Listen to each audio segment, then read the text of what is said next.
सुप्रसिद्ध उद्योगपति और टाटा सन्स के मानद चेयरमैन रतन टाटा ने दुनिया को अलविदा कहा।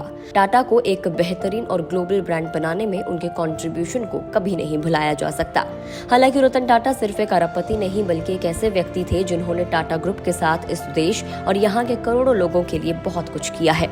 यही कारण है कि रतन टाटा के जाने से हर कोई दुखी है। उनके संयमित जीवन शैली और टाटा ट्रस्ट के जरिए परोपकारी कार्यों के प्रति गहरी प्रतिबद्धता के लिए भी उन्हें जाना जाता है।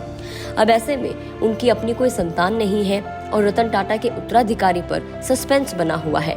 सवाल उठ रहा है कि उनकी 33.7 ट्रिलियन रुपीस यानी के करीब 3800 करोड़ रुपए के टाटा के साम्राज्य की कमान किसके हाथों में होगी। रतन टाटा के उत्तराधिकारी को लेकर चर्चाएं आज शुरू नहीं हुई हैं, ये काफी वक्त से चल रही हैं।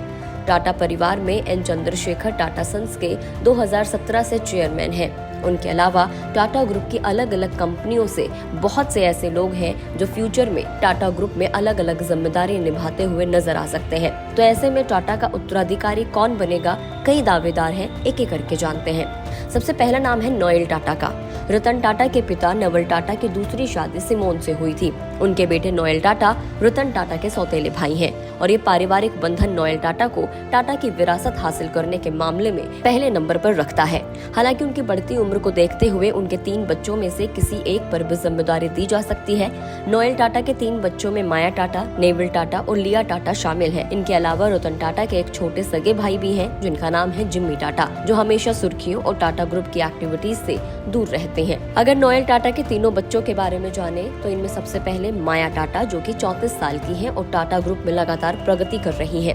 बेस बिजनेस स्कूल और वारविक यूनिवर्सिटी से एजुकेशन करने के बाद माया टाटा ने टाटा अपॉर्चुनिटीज फंड और टाटा डिजिटल में कई इंपॉर्टेंट पदों पर काम किया है। इस दौरान माया के स्ट्रैटेजिक कौशल और दूरदर्शिता ने टाटा न्यू ऐप को लॉन्च करने में महत्वपूर्ण भूमिका निभाई थी। अगला नाम है नेविल टाटा का। नेविल टाटा की उम्र 32 साल है और वो अपने पारिवारिक बिजनेस को नई ऊंचाइयां देने में व्यस्त हैं।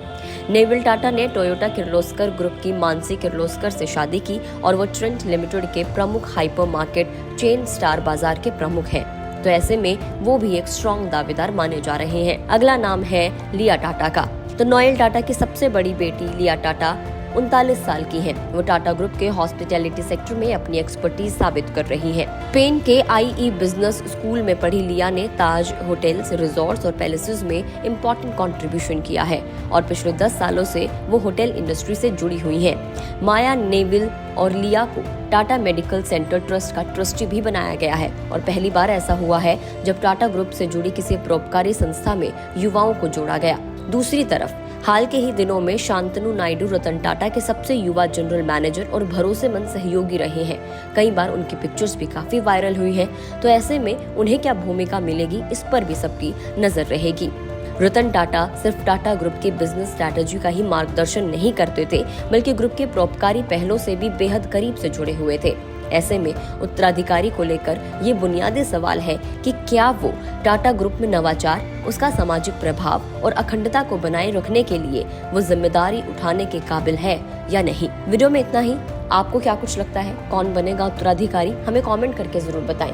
अगर आप इस वीडियो को फेसबुक पर देख रहे हैं तो फेसबुक पेज को लाइक करें, यूट्यूब पर देख रहे हैं तो गुड रिटर्न्स के यूट्यूब चैनल को सब्सक्राइब करना ना भूलें।